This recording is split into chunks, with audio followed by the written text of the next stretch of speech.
Good morning viewers.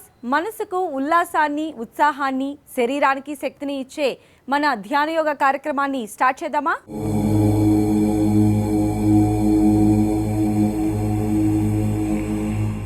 ఇవాల్టి మన ధ్యాన యోగ కార్యక్రమంలో కపాలభాతి క్రియ, అలానే వార్మప్, పద్మహాసాసనం ఎలా వేయాలి, వాటి ప్రయోజనాలు ఏంటో తెలుసుకుందాం.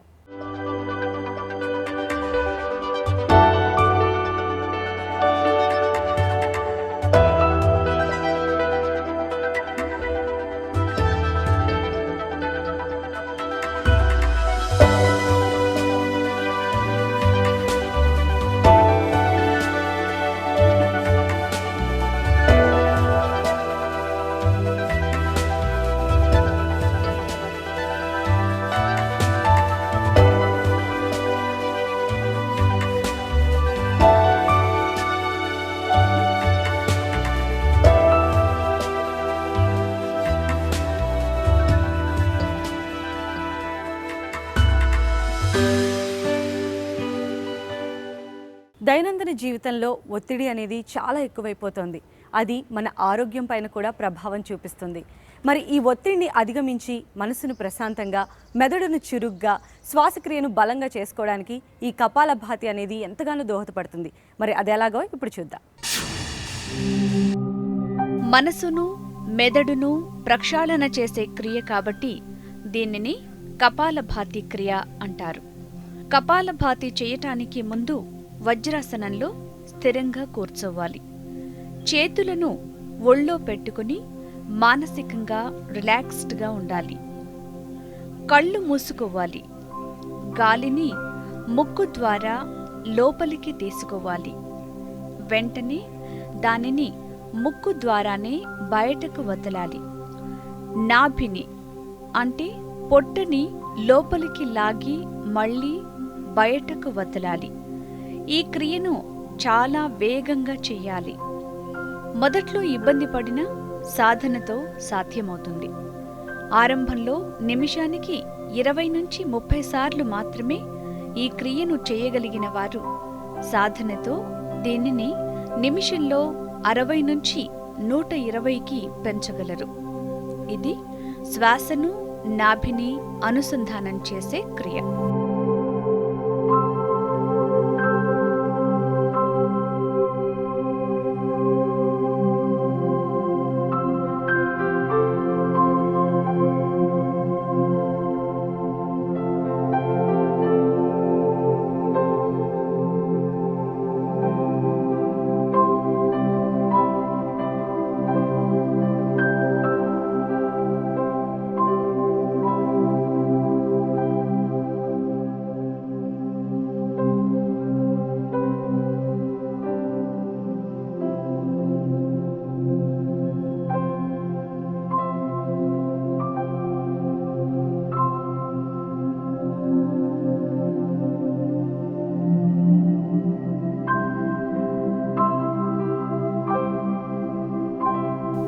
ఇప్పుడు 2 చేతులను పొట్టపై పెట్టుకుని గాలిని వేగంగా పొట్టలోకి పంపి మళ్ళీ వేగంగా బయటకు తోయాలి. ఈ క్రియ చేసేటప్పుడు మనసును ప్రశాంతంగా ఉంచుకోవాలి. నెమ్మదిగా వేగాన్ని పెంచాలి. ఇలా కనీసం 8 నుంచి 10 నిమిషాలు చెయ్యాలి.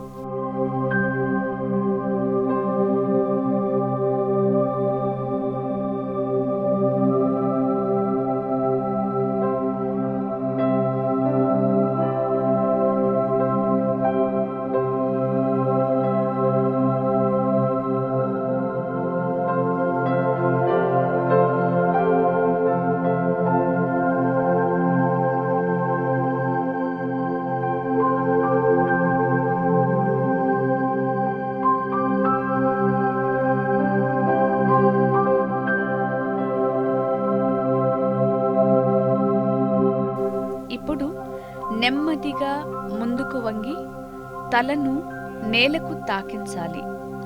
చేతులు 2 నేలపై బోర్లించాలి.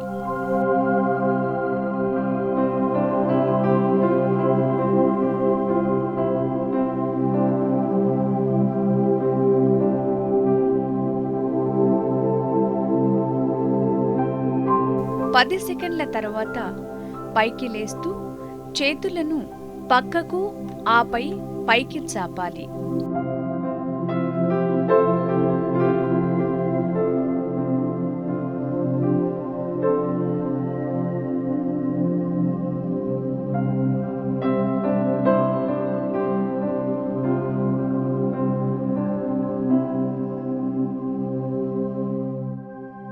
ఇప్పుడు 2 చేతులను బలంగా రుద్దుకుని కళ్ళపైన చెవులపైన పెట్టుకోవాలి. దీంతో కపాలభాతి క్రియ పూర్తవుతుంది.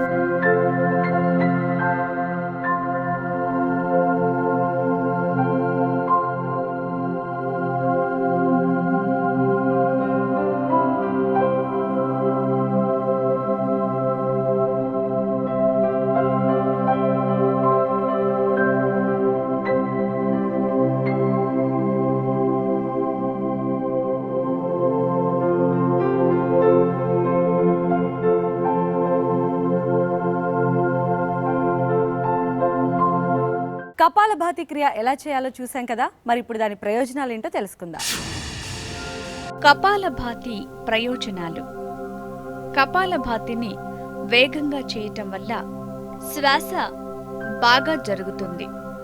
అంతేకాదు, ఊపిరితిత్తులు బలపడతాయి, గుండె పటిష్టమవుతుంది. కపాలభాతి వల్ల జీర్ణాశయం బాగుపడుతుంది. జీవక్రియలు సరిగా లేనివారు దీనిని చేస్తే జీర్ణకోశం బాగుపడుతుంది. శరీరంలో వ్యర్థాలన్నీ బయటకు పోతాయి. అలాగే నాభిని లోపలికి బయటకు వేగంగా కదల్చటం వల్ల గుండెకు రక్త సరఫరా బలపడుతుంది. రక్తాన్ని శరీరమంతా ఒకేసారి పంప్ చేసినట్లు అనిపిస్తుంది.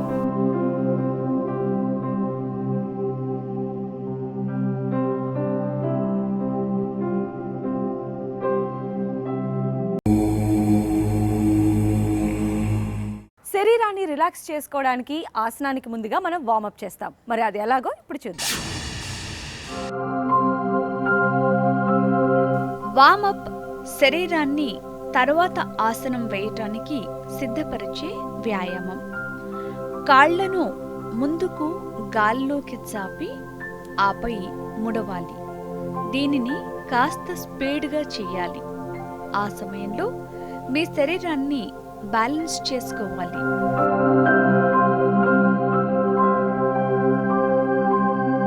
మళ్ళీ పద్మాసనంలో కూర్చుని తలను ఎడమ మోకాలికి తాకించేలా వంగాలి. ఇప్పుడు నెమ్మదిగా తలను కుడి మోకాలు వైపుకు తీసుకురావాలి.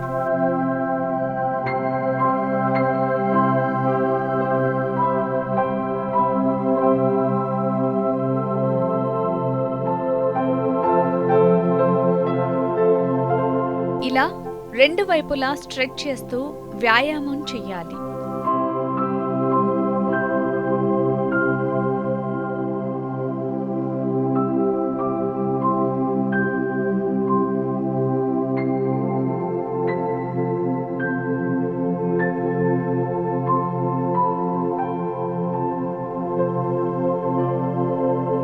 ఇక పద్మాసనంలోనే ఉంటూ చేతులను ముందుకు చాపి అరచేతులను లాక్ చేసి మళ్ళీ వదిలేయాలి.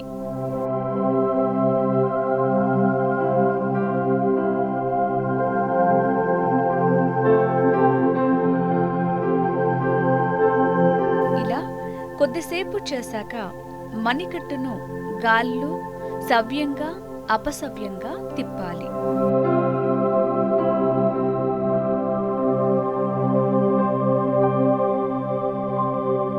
ఇప్పుడు కుడి చేతితో ఎడమ భుజాన్ని, ఎడమ చేత్తో కుడి భుజాన్ని పట్టుకుని మెడను వెనక్కి వంచి మళ్ళీ ముందుకు తెస్తూ వ్యాయామం చెయ్యాలి.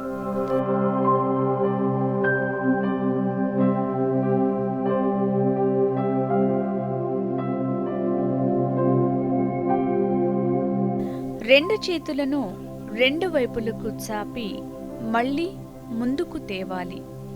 అరచేతులను వెనుకకు ముందుకు తిప్పుతూ ఈ స్ట్రెచ్ ఎక్సర్సైజ్ చెయ్యాలి. చేతులను దగ్గరకు చేరుస్తూ మళ్ళీ గాలిని పక్కలకు తోస్తున్నట్లుగా జరపాలి.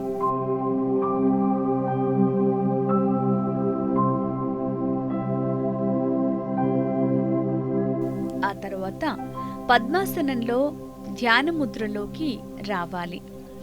దీంతో ఇవాల్టికి వామప్ పూర్తయినట్లే.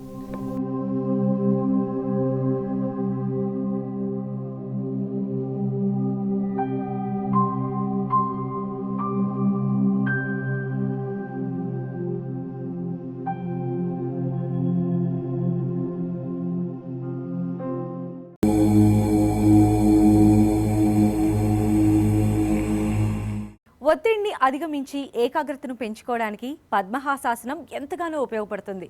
మరి అదేలాగో ఇప్పుడు చూద్దాం.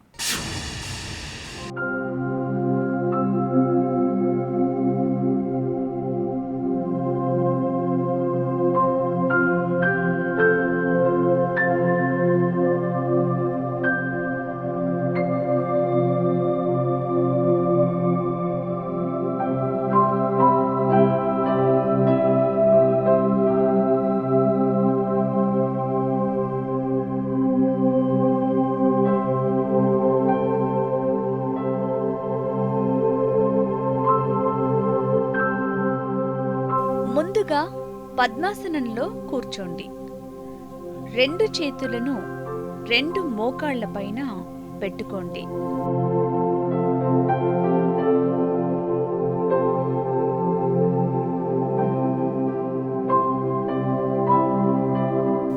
ఇప్పుడు 2 కాళ్లను ముందుకు చాపండి.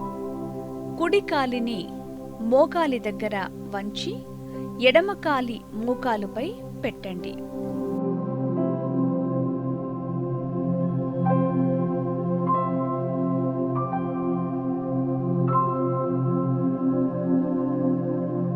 ఇప్పుడు ఆ కాలిని 2 చేతులతోనూ పైకి లేపండి.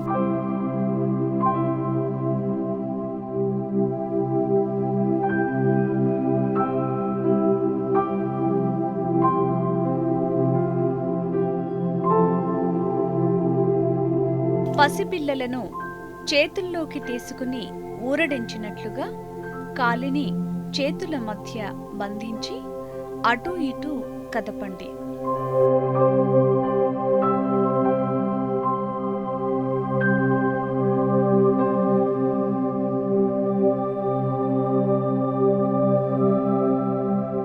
తలను వంచి ఆ కాలికి దగ్గరగా తేవాలి. 20 సెకండ్ల తరువాత కాలిని యథాస్థితికి తీసుకురావాలి.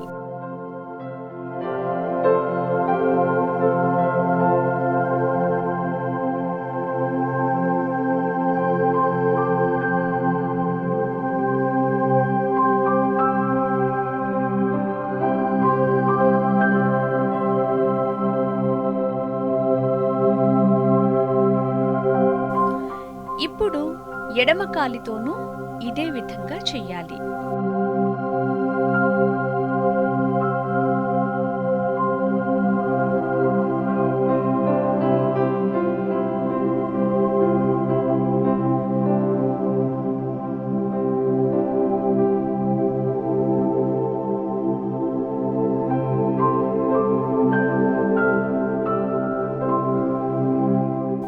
కాలిని ఎత్తి చేతులలో పెట్టుకుని అటూ ఇటూ కదపాలి.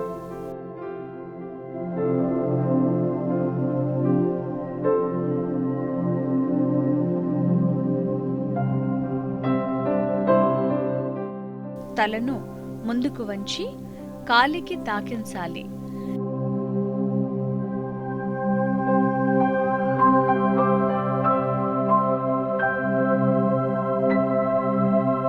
ఇరవై సెకండ్ల తరువాత కాలిని యథాస్థితికి తీసుకురావాలి.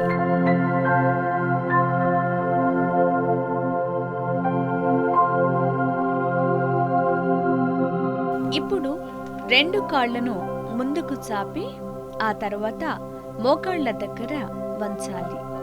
చేతులను కాళ్లకు వెనకాల పెట్టుకుని మీరు కొద్దిగా వెనక్కి వంగి శరీరాన్ని బ్యాలెన్స్ చేయాలి.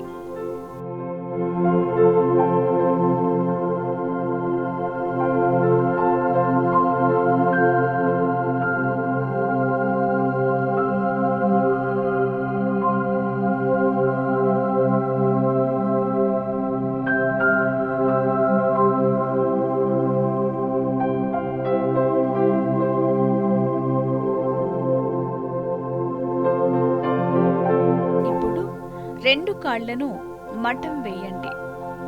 ఎడమ కాలి పాదం కుడి తొడపైన, కుడి కాలి పాదం ఎడమ తొడపైన పెట్టుకోవాలి. చేతులు రెంటిని ధ్యాన ముద్రలో నేలపై పెట్టాలి. తలను కొద్దిగా పైకెత్తాలి. శ్వాసను తీసుకుంటూ వదులుతూ మనసులో ఓంకార ధ్యానం చెయ్యాలి. ప్రారంభంలో 2 నిమిషాల వరకు చేసి ఆ తర్వాత నెమ్మదిగా ఈ సమయాన్ని పెంచుకోవచ్చు.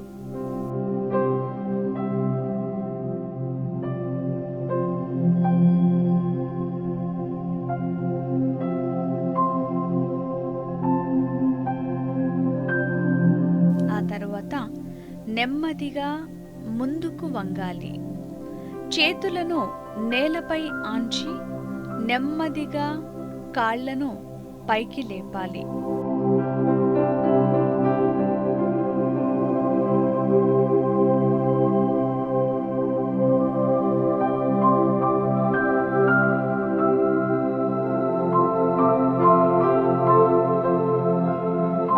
ఈ స్థితిలో ఉండగలిగినంతసేపు ఉండాలి.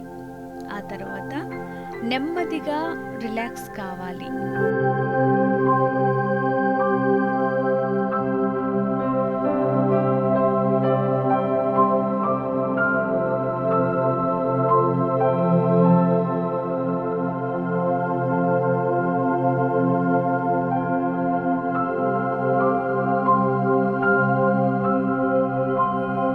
రెండు చేతులను బలంగా రుద్ది కళ్ళపై పెట్టుకోవాలి.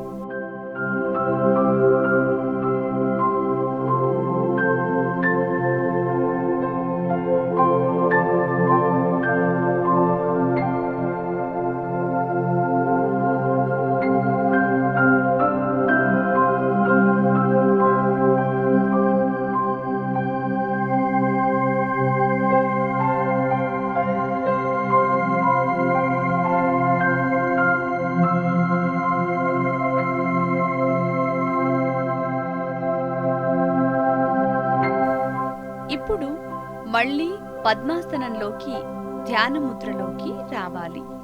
దాంతో పద్మహాస్ ఆసన పూర్తవుతుంది. పద్మహాసాసనం ఎలా వేయాలో నేర్చుకున్నాం కదా. మరి ఈ పద్మహాసాసనాన్ని ఎవరు వేయాలి, దాని ప్రయోజనాలేంటో ఇప్పుడు తెలుసుకుందాం. ధ్యానం చేయటానికి పద్మహాస్ ఆసన ఉత్తమమైన ఆసనం. దీనివల్ల శరీరంలో అన్ని భాగాలకు రక్త ప్రసరణ చక్కగా జరుగుతుంది. వెన్నెముకను నిటారుగా ఉంచుతుంది. బలోపేతం చేస్తుంది. ఏకాగ్రతను పెంచుతుంది. ఏ విషయంపైనైనా మన మనసు లగ్నం చేయటానికి ముందు పద్మాసనం వేస్తే ఏకాగ్రత చక్కగా కుదురుతుంది. ఆకలిని పుట్టిస్తుంది ఈ ఆసనం. మహర్షి పతంజలి 5000 సంవత్సరాల క్రితమే యోగాన్ని రచించారు. దాని ఫలాల్ని ఇప్పుడు అందుకోవడం మొదలుపెట్టారు ప్రజలు. శాస్త్రవేత్తలు ఇప్పటికీ కూడా దాని మీద పరిశోధనలు బ్రహ్మాండంగా చేస్తున్నారు. డాక్టర్లు యోగా చేస్తే ఆరోగ్యానికి చాలా మంచిదని మందులతో పాటు ఇది కూడా ప్రిస్క్రైబ్ చేస్తున్నారు. డాక్టర్లకు లొంగని జబ్బులన్నీ కూడా దీంట్లో పూర్తిగా నయమవుతాయనేది నా విశ్వాసం. ధ్యాన యోగాలో ఈరోజు హెల్త్ టిప్ మీకోసం.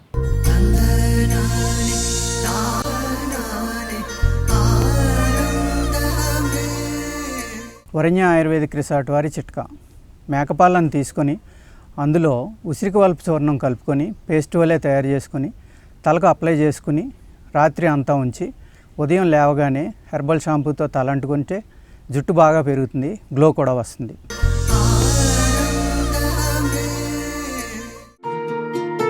Location courtesy by Varenya ayurvedic resort, Shamirpet, Hyderabad. So చూశారు కదండి పద్మహాసాసనం, దాని యొక్క ప్రయోజనాలు. ఒత్తిడిని తగ్గించి ఏకాగ్రతను పెంచడానికి ప్రతిరోజు ఈ ఆసనం వేయండి, ఖచ్చితంగా బెస్ట్ రిజల్ట్స్ వస్తాయి. ఇది ఇవాల్టి మన ధ్యాన యోగా. రేపు మరో ఎపిసోడ్లో మరో ఆసనం, దాని ప్రయోజనాలతో మళ్ళీ కలుద్దాం. Have a nice day.